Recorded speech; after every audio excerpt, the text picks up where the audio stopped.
ಮೊಣಕಾಲು ಎಂದರೆ ಪುಟ್ಟ ಮಕ್ಕಳು ಮೊಣಕಾಲು ಮತ್ತು ಕೈಗಳ ಮೇಲೆ ತೆವಳುತ್ತಾ ತೊದಲುಗಾಲು ನಡೆಯುವ ಮೊದಲ ಹೆಜ್ಜೆಗಳು.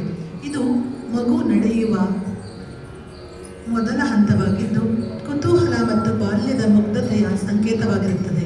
ಇಲ್ಲಿ ನಮ್ಮ ಶ್ರೀರಾಮನು ಬಾಲ್ಯದ ಮುಗ್ಧತೆಯನ್ನು, ಅವನ ಲೀಲೆಯನ್ನು ನೆನಪಿಸುವಂತಹ ಹಾಡು ಶ್ರೀರಾಮ ಅಂಬೆಗಾಲಿಡುವ ಸೊಬಗು.